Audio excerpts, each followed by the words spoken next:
Okay, I want to take a second to talk about the use of the phrase black excellence because it's been coming up in my comments so much. Let's talk black excellence. Layla Edwards recently became the first black woman to play on the U.S. women's hockey team.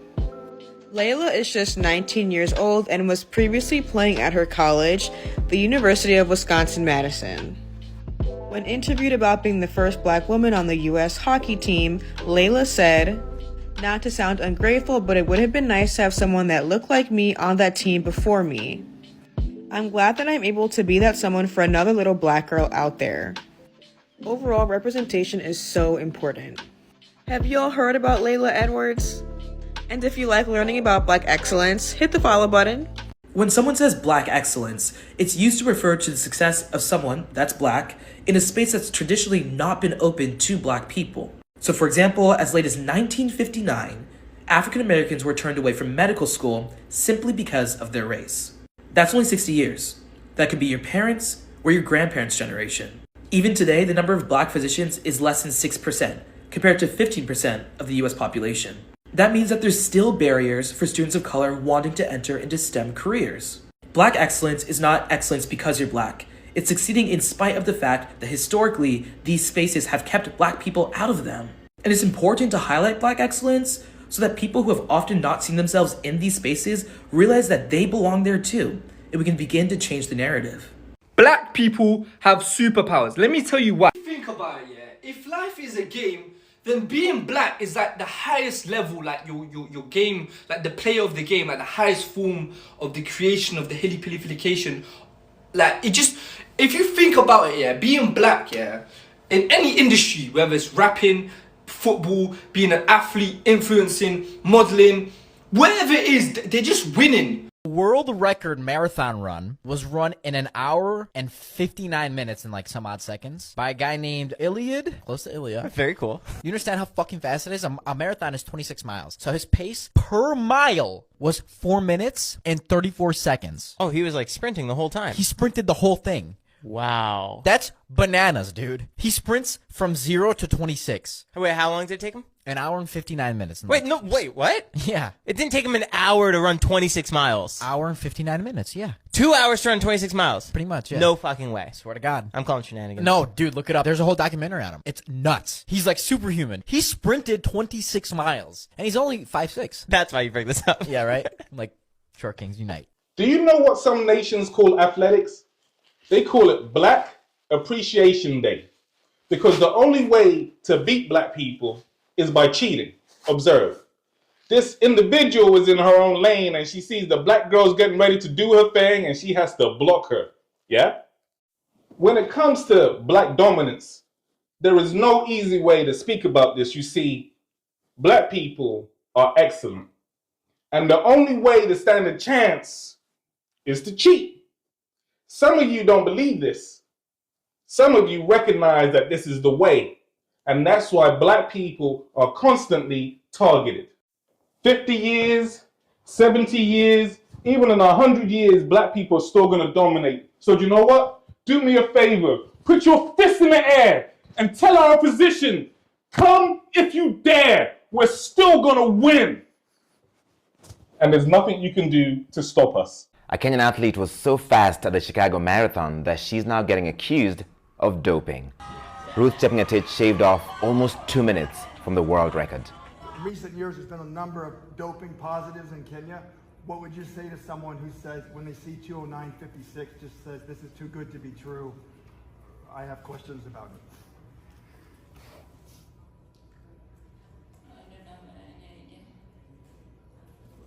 Some people may think that the time is too fast and that you must be doping. What would you say to them? You know, people must dope, but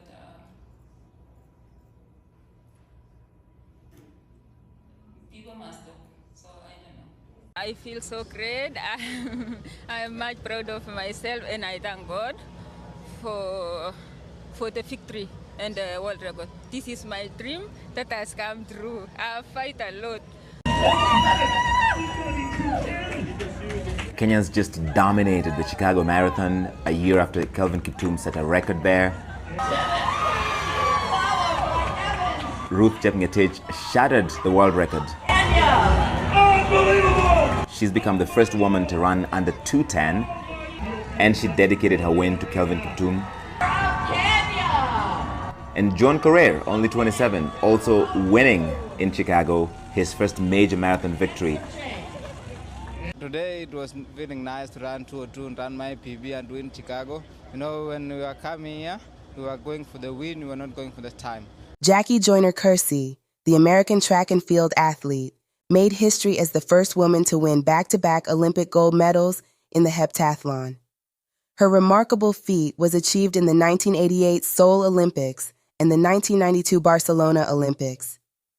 Joyner-Kersee's dominance in the heptathlon not only solidified her status as one of the greatest multi-event athletes, but also stood as a testament to her enduring excellence and versatility on the track. Natasha Watley made history as the first Black woman to play for the USA softball team during the Olympics.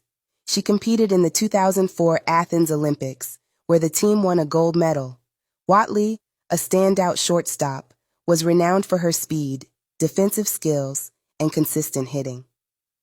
Her presence on the team was a significant step forward for diversity and representation in the sport.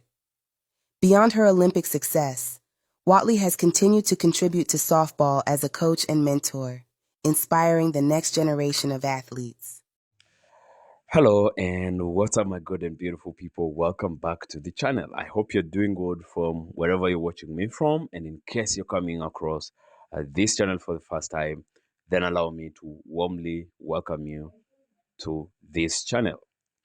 We're going to talk about matters Black excellence, and we are going to challenge the narrative of inferiority complex and gaslighting when it comes to Black excellence. So today in this video, I want us to focus on sports, because we already know that Black people have excelled in just about any field that humanity has excelled in, be it in science, in arts, in sports, in music, in mathematics, just about anything. But I actually tend to feel like we don't pay much more attention to I feel like sports in which Black excellence also really is, comes out to the fore. I mean, to the front. And what really necessitated this video is an article I read just very recently, and it was talking about two legends of the game, and from Jamaica, of whom most of us know them too well. And the legends are Asafa Powell and Johan Blake. And these two legends were actually saying that they always felt less appreciated or far underappreciated by Jamaicans and generally other Black people whenever they did not perform well in their races. And that's quite heartbreaking when we can only appreciate when they win, but when they do their best, but they do not win a race, we act cold towards these people that fly flags of our countries, that fly, Black excellence out there to the world. It was so bad that actually Asafa Powell was saying he would never let his children run for Jamaica if the situation does not change. The videos I'm going to play for you are not actually to, for competitive purposes, but actually to just display what Black excellence is like on the tracks.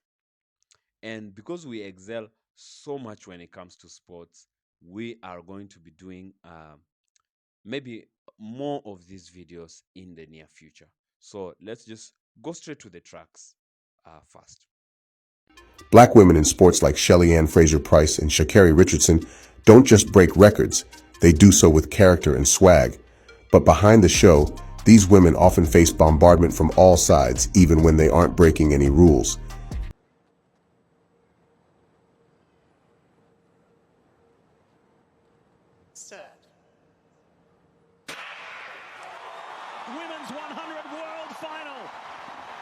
Jamaicans get out well. It's Sharika Jackson, Shelly-Ann Fraser-Price, Talu. Here comes Sha'Carri Richardson. Sha'Carri's done it.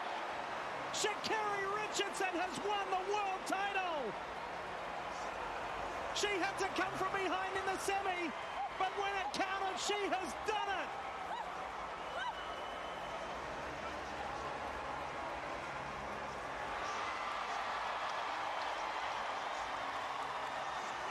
Sha'Carri Richardson has stunned us and threw it behind her. She said, that's the past. I'm different now. And you watch on this outside lane. She had a much better reaction to the gun and acceleration than she did in the semifinal. So that put her close. And then when the Jamaicans started to lean for the line, Sha'Carri had already had enough momentum where she was going to catch them before the line. So a championship record, a personal best. Sha'Carri just became one of the fastest women ever. Watch Sharika Jackson. She looks across. She couldn't believe it. Watch Jackson at the head of the field there. She looks over here and says, oh boy, somebody else was ahead of me. Shades of 1976 in the Olympic 100-meter men's final. Hazley Crawford on the outside upsets Donald Quarry of Jamaica in the 100. This looked a lot like that. This is such an amazing race, and it's made even better by the fact that she did it from the outside lane. And there is the realization that she is the best in the world. Sha'Carri Richardson, world champion.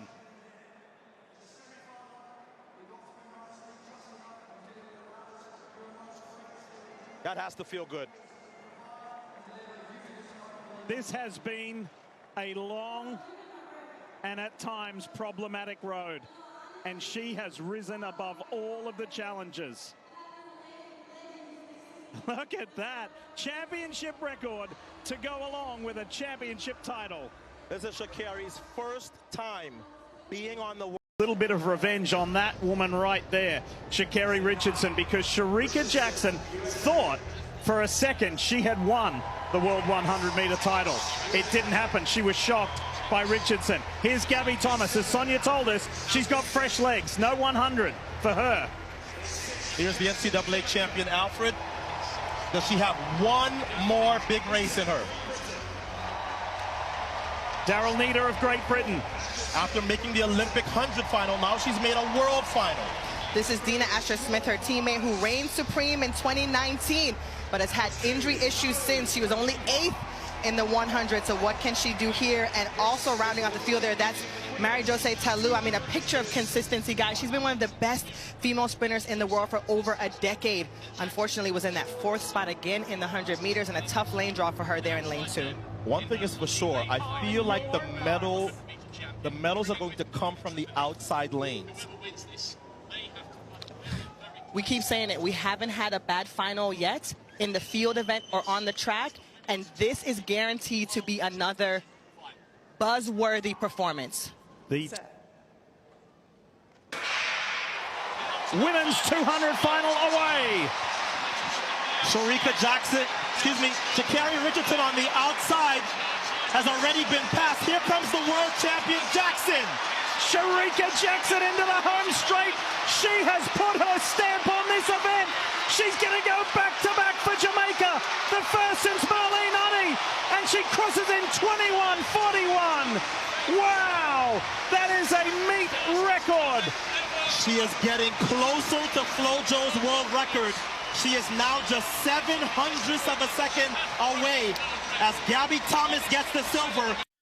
All right, so looking at these videos, I am not Jamaican, neither am I American. But when I look at these videos, what really comes to my mind is the sheer brilliance of Black excellence, the sheer power of Black people. And when we set aside the divisive mere politics of who is better than who, then we Black people can begin as a unit of Blackness to really see who we really are without those artificial boundaries and divisions.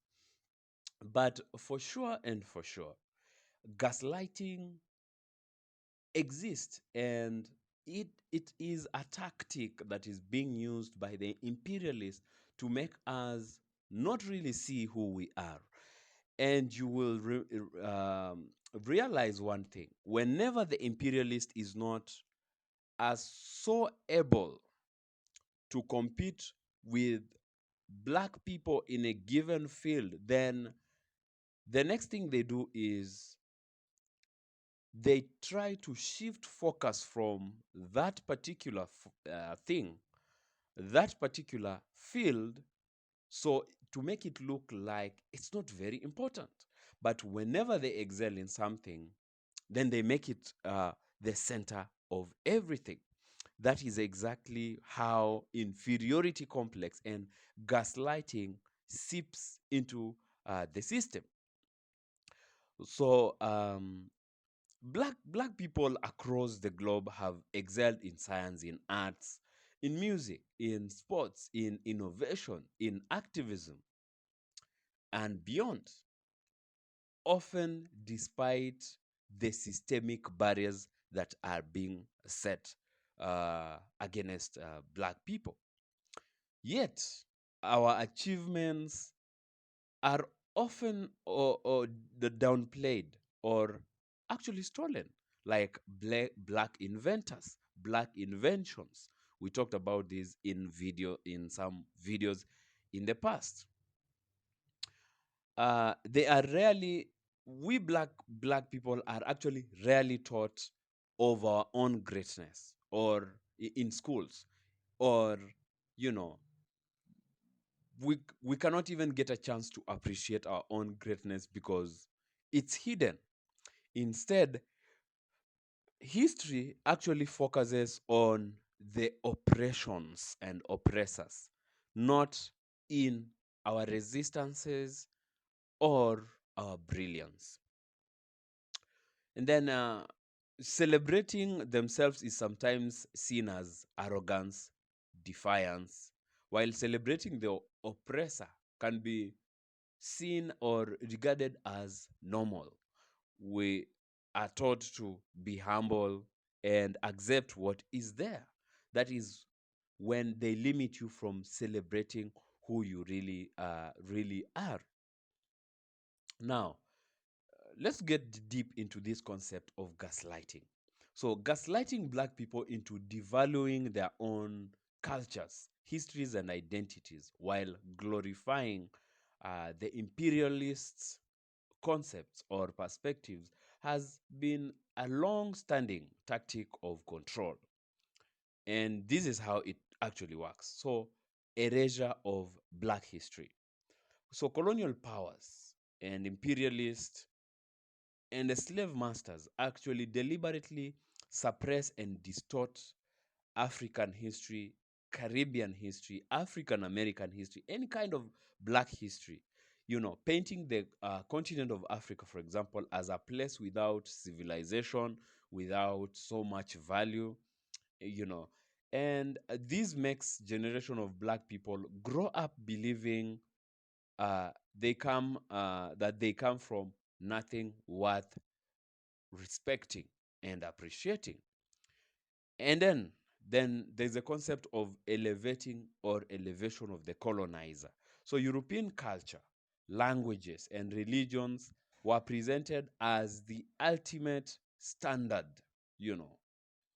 top notch, the apex of human civilization. Speaking English or French or German, dressing in Western versions, or adopting a westernized fashion sense, or adopting Christianity were equated with progress and civilization, while indigenous African ways of life, languages, traditions, and religions were and are actually still demonized or mocked. Another way is internalized sense of racism. So repeated exposure to these ideas leads many black people to adopt them unconsciously. These internalized beliefs can cause self-hate, low self-esteem, division, and a deep yearning to assimilate into systems that were built to exclude and exploit black people. We get black people actually now trying to aggravate towards, the white power structure or whiteness generally. And then we have consumerism and Western validations. So modern media reinforces the notion that success, that beauty, intelligence, and so on and so forth are measured by proximity to whiteness. This fuels the desire to escape our own black roots and seek approval or value through Western materialism and cultural imitation or cultural mimicry. So, and then there's strategic disempowerment. So if black people are constantly made to feel inadequate or inferior, then they are less likely to challenge systemic oppressions or reclaim their own power. It keeps them in a state of dependence, distracted, and divided. And evidently, you have seen sometimes black people fight amongst each other, African American against Africans, Africans disowning people from America, or the Caribbeans. Sad, sad.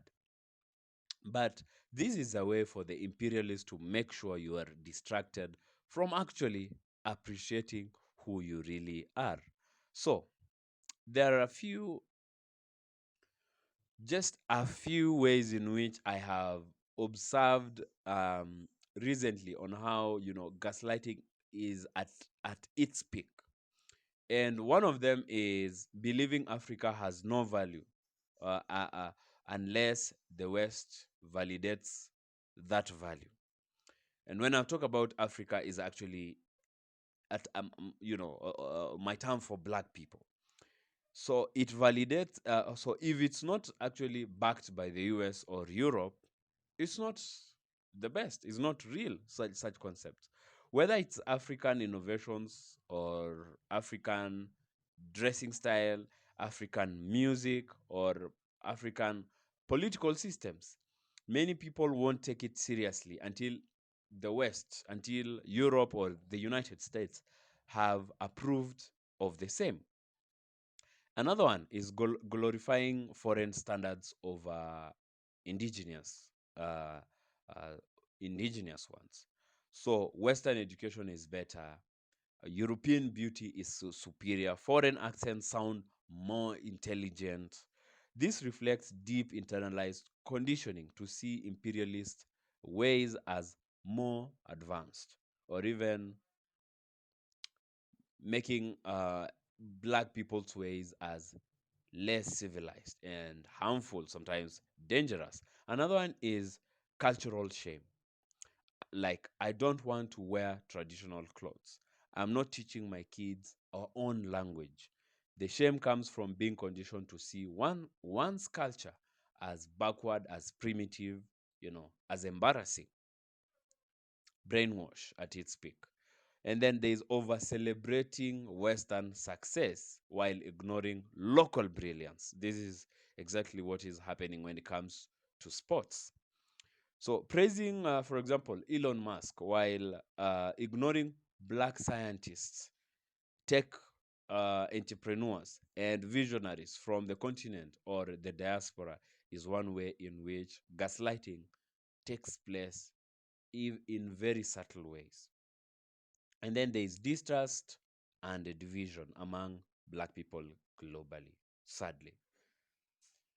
Africans don't like African Americans. Caribbeans think they are better than Africans. Africans think they are better than African Americans. Pointing fingers at each other. So colonial strategy always includes the divide and conquer tactic. And gaslighting reinforces this disunity by making black people suspicious of each other. You know how they do this? By actually selling propaganda myths. You know, they create for you perceptions, manufactured perceptions of each other. They tell Africans that, African Americans are lazy and they are violent.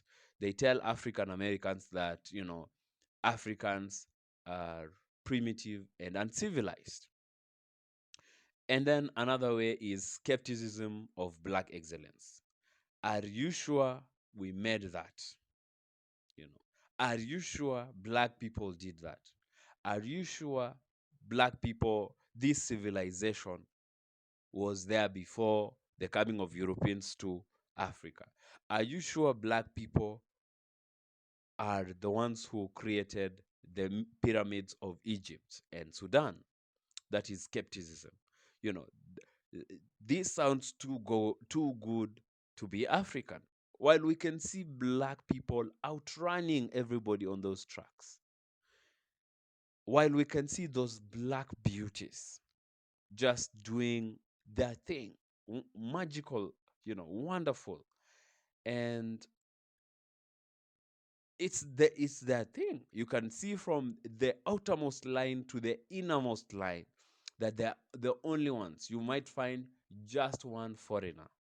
You understand when I say foreigner? Trying their best, and their best is still not good enough. Even undeniable success is questioned because people have been taught that greatness isn't ours, sadly. And then there is defending of the colonizer or blaming the oppressed. Maybe colonialism wasn't so bad. We've heard people say that. Africa is poor because Africans are lazy. African Americans are not as successful as white people in America because they are lazy. Really? Such such slogans are, conditioned. This is peak gaslighting, when the oppressed internalize the narrative of their oppressor and then they repeat it.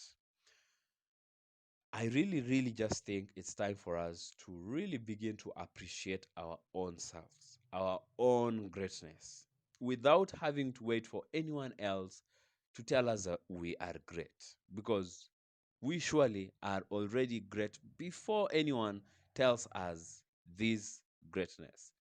We're going to really, in the near future, also focus on, fields that are less, usually given attention when it comes to just appreciating what black people are actually made of, and just to internalize and challenge these systemic ways of devaluing our blackness. Do share what you think about this video of today in the comment section below, and if you like this video, you might as well share this video with your friends and your family. And if you're new to this channel, or if you haven't subscribed to this channel, please support this channel by subscribing to the channel. So until next time, I will be happy to see you in my next video. Peace out.